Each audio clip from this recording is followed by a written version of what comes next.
Most of us would agree that life is hard enough without a worldwide economic crisis, cataclysmic hurricanes, tsunamis, earthquakes, and wars that our sons and daughters are still shipping out to fight.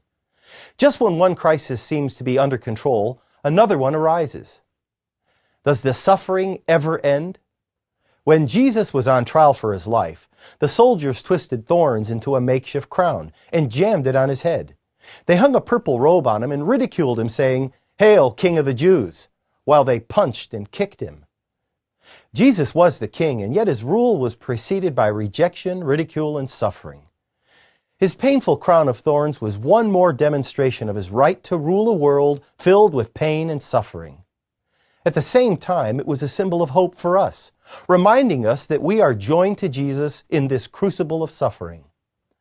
The crown of thorns is not just a part of the movie scene in which we are overwhelmed with the suffering that Jesus went through. Jesus said that if we want to follow him, we must take up our cross each day. He could have just as easily have said that we must put on our crown of thorns.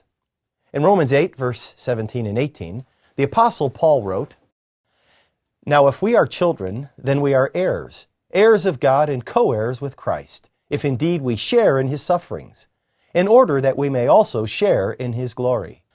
I consider that our present sufferings are not worth comparing with the glory that will be revealed in us. Jesus accepted the crown of thorns as part of his bitter cup of enduring what humans endure. In this world, oppressors jam thorns on their victims. And in this world, Jesus submitted to mistreatment and cruelty to redeem us from a world of ungodliness and thorns. As a result, he says to every man, woman, and child, "Come to me, all you who are weary and burdened, and I will give you rest. Take my yoke upon you and learn from me, for I am gentle and humble in heart, and you will find rest for your souls. For my yoke is easy and my burden is light." We all experience our crowns of thorns. We all have our crosses to bear. We all live in this fallen world and take part in its pain and sorrow. But the crown of thorns and the cross of death have met their match in Jesus. In him we have life, life that at the present cannot be seen, but is nonetheless real. Paul tells us in Ephesians 2, verse 7, "And God raised us up with Christ and seated us with him in the heavenly realms in Christ Jesus, in order that in the coming ages he might show the incomparable riches of his grace expressed in his kindness to us in Christ Jesus."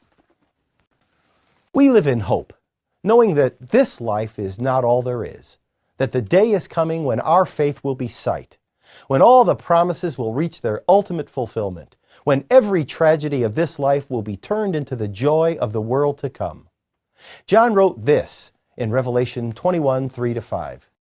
"And I heard a loud voice from the throne saying, 'Now the dwelling of God is with men, and he will live with them. They will be his people, and God himself will be with them and be their God. He will wipe every tear from their eyes. There will be no more death, or mourning, or crying, or pain, for the old order of things has passed away.' He who was seated on the throne said, 'I am making everything new.' Then he said, 'Write this down, for these words are trustworthy and true.'" Whatever crises we face in this life, we can take comfort and courage in two things. Our suffering is a participation in Jesus' suffering. And Jesus has for us a new life, beyond this one, in which there will be no more death, or mourning, or crying, or pain. I'm Joseph Tkach, speaking of life.